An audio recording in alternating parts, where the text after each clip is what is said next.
All content on any Crossroads of the Force platform is not intended for children under the age of 13. Hi, this is Vanessa Marshall. I play Hera Syndulla on Star Wars Rebels, and you are about to jump to light speed with Crossroads of the Force.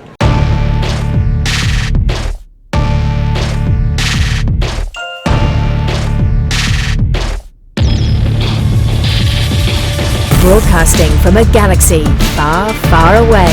Welcome to Crossroads of the Force, a Star Wars family. Star Wars news, discussion, commentary, and debate.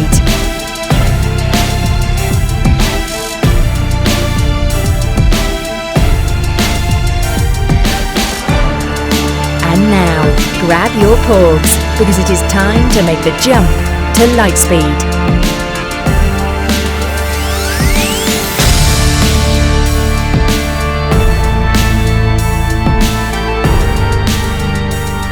Yes, and this week we are joined by world-renowned choreographer, stunt coordinator, world record stunt man. He has been involved in some of the greatest franchises in Hollywood history, including Star Wars, James Bond, Alien, Indiana Jones.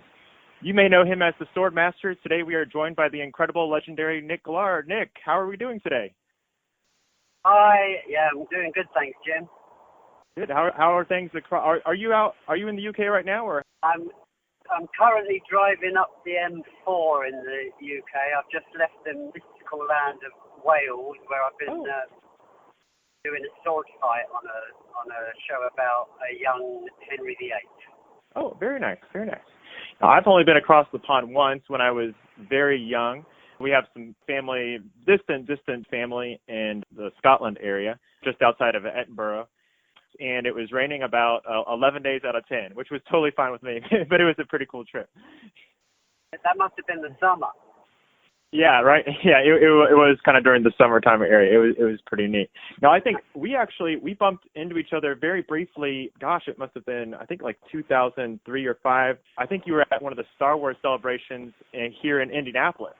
Gosh, that was, I think that was celebration 2 or 3, like Revenge of the Sith, I think it was. Do you remember any of your time here in Indianapolis? Were you just kind of like passing through a little bit? Yeah, I loved Indianapolis. I loved it when they did it there. They moved it to like Florida later, but yeah, I thought that was perfect. It's right in the middle of the country, and everybody can get there. Yeah, in fact, I was in New York at the weekend, and I ended up drinking with 3 people from Indianapolis. We had a good night. Very good, very good. Yeah. Well, Nick, for those of us who don't know, so at a very young age, you were involved in military school and ran away and joined the circus, performing with some circuses across Europe. You probably have some adventures that probably could be made from some of your adventures that you had from an early age. It sounds when you hear it told, it sounds quite magical, but listen, and it was. But it wasn't. When you do those things at that age, you do just, I didn't like it at military school, so I just left. And on the way home, there was a circus in the car park of the station, and I just wandered in there, and I could ride a horse, and so that's how it happened. The guy wanted a boy that he could sort of train up, and so I was just lucky. Are you an active horseback rider, or was those just kind of some stunts and tricks off of horses, or do you do any active equine or riding of any sort? No, yeah, still that's one of the great loves of my life is horses, and I wouldn't. Yes, I do. I still do it at work. We've been doing it recently in Spain. We just did a big sequence with 20 horses. Oh, wow. But I feel really that's a different thing. Horses, that's a soulful thing that I keep separately from stunt. You've been in just dozens and dozens of different films and different stunts. How'd you get involved with that sort of work?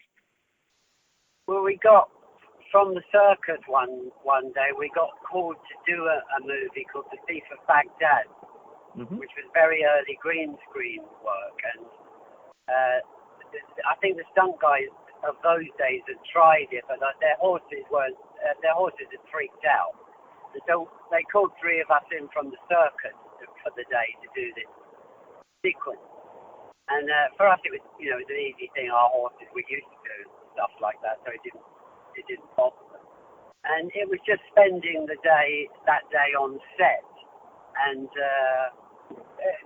that's what started me thinking about it. And over here in England, you have to qualify for stunts. You have to be an instructor in, I think, 6th form, and then you do an apprenticeship under a stunt coordinator. And so I set about doing that. I had some of those qualifications. I got the rest, and then applied for the stunt register. And as I say, here it's like a career. It's not something you sort of drift into. You once you get in it, you'll be doing it for life. And yes, it's a fantastic job to do, and a fantastic job inside the film business. Correct me if I'm wrong. So you at one point in time had world record for is it the longest fire stunt? I believe that was in Alien 3. You're just kind of pushing the boundaries and pushing the envelope of stuff that's never been done before. Can you tell us a little bit about that experience? Well, again, it's it sounds these things always sound much more spectacular than they are on the day. And actually, what happened on the day was it was a two-part fire job. And it was supposed to be me and a friend of mine who's sadly no longer with us, Sean McCabe. And it was such a long thing. They wanted somebody to air ram in, which is it's a piece of equipment that you step on and it blows you up in the air. And, you usually use it for an explosion. But the shot needed a guy to come in, fly in through the air on fire, land behind a bunch of barrels, because it's so dangerous when you land, when you're on fire from an air ram. We needed to do it that way. So that then Sean was then going to get up from that, continue on with the rest of the fire job. That's how it was going to go down. But he had forgotten a piece of equipment just before we were going to go. And so he ran off to get it. And in that time, David Fincher, who was directing it, really wanted to go. And he said, we need to go. He said, can you do the whole thing? And I said, if you pay me, you get extra money for doing stuff like that. So I said, it's called an adjustment. I said, if you give me his adjustment, yeah, I'll do it. He said, it's yours. So that's how I ended up getting a world record. I wasn't trying to get one. Yeah. Excellent. Very cool. I could never do that. I have a fear. I'm not sure if I could stay on fire for a couple of minutes. That's pretty incredible. Tell us about how you got involved with Lucasfilms. Was that Indiana Jones? I know you did, your first couple movies I know were some of the James Bond, Spy Who Loved Me, stuff like that. But then was Indiana Jones your first collaboration with Lucasfilm, or was there stuff prior to that? Yeah, I did. I had probably before that. I don't know, but I did. I did actually do 3 indie films, although I think I'm only credited on one. I did like 2 seconds of acting on one. Well, yeah, you're in the tank with Marcus Brody and Sean Connery, I believe, right? Yeah. Yeah. Yeah. My stellar Nazi performance. But I'd worked with them a lot. So we all knew each other and had continued. Labyrinth. George is involved in so many productions anyway. But yes, and then we went on to do the young Indiana Joneses, and then shortly after it was Star Wars. Do you have any memories of? That must have been pretty neat for you, having been involved with some James Bond films. Do you have any memories of being kind of on set with Sean Connery, like the James Bond, during sequences in the Last Crusade? The thing that I always remember about that sequence is that when we were in the tank, I don't know if you remember what happened. I think Harrison Ford kicks the periscope, which knocks me over. And knocks you over. Yep. Yeah, but I know that at one point Sean gets punched. There was another guy in there with me, and he punches Sean. And when we did the first take, Sean came a little bit further forward than he had on the rehearsal, and this guy punched him. Right, punched him right in the mouth. It's not that. It's not. It should never happen. And sadly, he was fired. He was fired immediately on the spot. Yeah. And another stunt guy had to replace him the next day. No punching Sean Connery allowed. No punch Sean Connery. Yeah, that's a big no-no. Sean was great about it, and I think if you watch the movie, that punch is actually still in. They kept it in because it was the perfect punch. Oh, but goodness. it's actually a different stunt guy that does the fight afterwards. Oh, goodness. That's funny. So going on to the prequel, so how did you get connected and involved? So you've had a connection with Lucasfilm through Indiana Jones, Young Indiana Jones, Willow, things like that. And episode 1 comes around. Labyrinth, yep, absolutely, Labyrinth. And so George starts kind of getting these percolations of, hey, I want to start greenlighting these films here. And gosh, I remember as a kid just watching the Chosen One documentary and seeing just all the things that went into the production and design of such a huge undertaking like episode 1. And gosh, how was that? Just those initial conversations, getting involved. Did you have any idea that was on the radar? Tell us a little bit about your experience from the beginning, getting into that, and kind of overall just going through those couple movies. Well, just utter joy at being picked, because Lucasfilm then was independent, and even though as massive as it was independent, and which means that George is paying for everything, and you have one line producer. It's proper filmmaking, if you like, and you know then that you've been picked. You've been chosen, if you like, whatever department you're doing. So once you get over your own ego that, and get on with it, it was a wonderful company to work for, because you can have anything you want from anywhere in the world, for however long you want it. You might not necessarily need anything, but you know that those things are available to you, and like a freedom to run your department, to a collaborative, system where they sort of pick people who get on with each other. It's not just being good at your job. How are you going to get on with the costume designer and stuff like that? So it's a wonderful experience. It was like 8 years that I don't think many people in filmmaking will ever experience at that level. I wish Lucasfilm was still that way. It's, goodness, you said it best. Just 8 years of just really incredible. Some of those sword fighting that you put on the screen, that you were such a huge part of getting out there. Wow, I'm not even sure if that'll ever really be replicated or duplicated in at least in our lifetimes. If you had to go back and pick, is there a favorite fight? I know they're all so good, whether it's the Duel of the Fates or the classic Anakin versus Obi-Wan, but do you have a favorite one that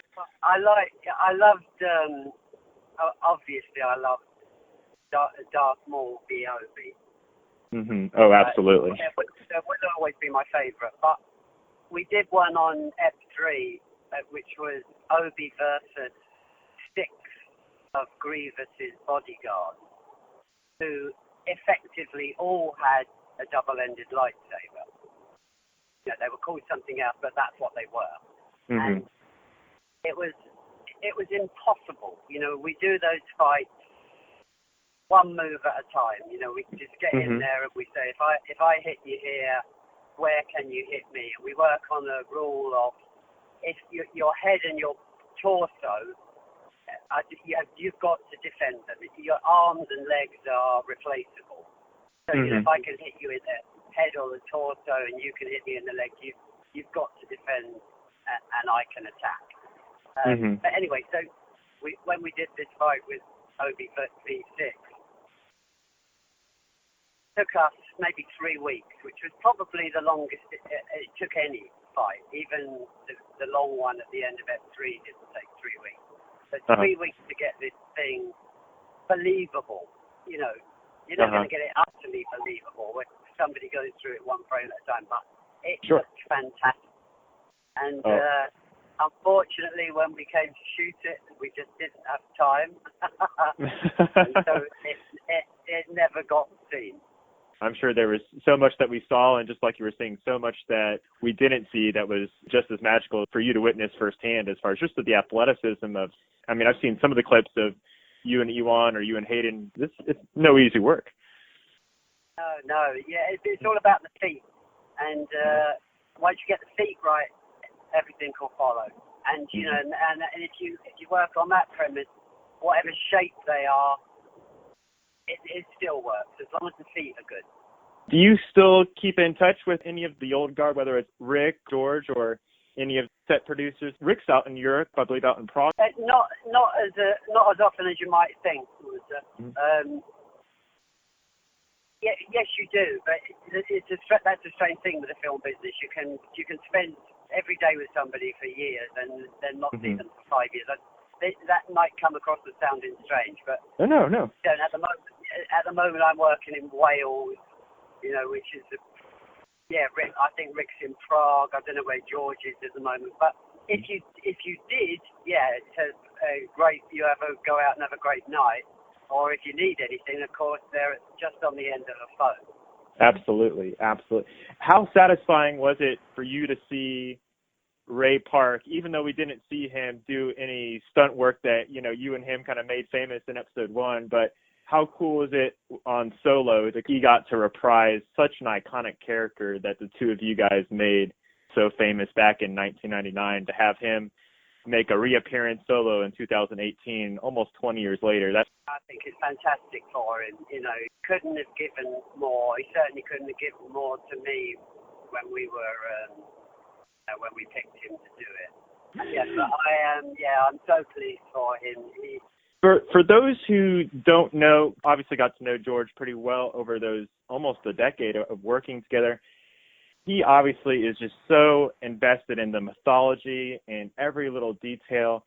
How was that kind of being on just right on the sidelines with one of the most creative minds, thought-provoking mythology makers, in your personal experience, interactions with George, with grabbing a lunch on set? Lucasfilm was almost a family company at that point in time, obviously making huge worldwide movies, but it looks at least from the outside looking in, looks like a family studio. I can't imagine what would have been look like to work with that. That's exactly what it's like.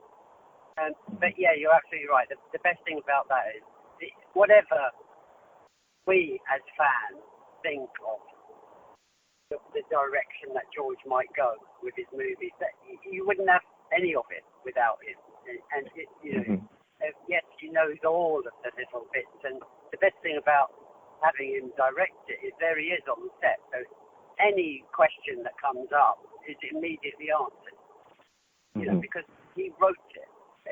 I know we feel like we own it, and yes, we all challenged him. I certainly challenged him as much as I could on lightsabers and colours of lightsabers and how lightsabers work. But yeah, you know, he told me in no uncertain terms every single time why it had to be that way, and you know, he wrote it, so of course you're going to accept it. And then on the other level, there's the other thing with him is when it is lunchtime and on those movies we would all eat in a big tent. He eats in a big tent too. And he stands in the queue, and he stands in line and gets his food the same as everybody else does. He doesn't do it because he thinks that's the cool thing to do. That's just how George is, you know. Yes, it is an utterly unique experience and one that I'll cherish forever. Well, Nick, I couldn't thank you more. Like I said, thank you for coming on to Crossroads of the Force and taking a couple of moments talking with us today. Personally, like I said, one of my very first early memories of falling in love with Star Wars were just getting a little glimpse into those documentaries. So fascinating seeing all of the work and energy that you and the whole set put into those movies, and just an absolute honor and privilege to get to talk to you today. And we wish you nothing but continued success and many great things here for the rest of the year as well. Thank you, mate, and good luck with your podcasting. And if I'm ever in Indianapolis, we'll have a margarita. Absolutely. I look forward to that. Okay. Well, hey, take care, safe travels, and we'll talk to you soon. Take care. All right. Bye-bye.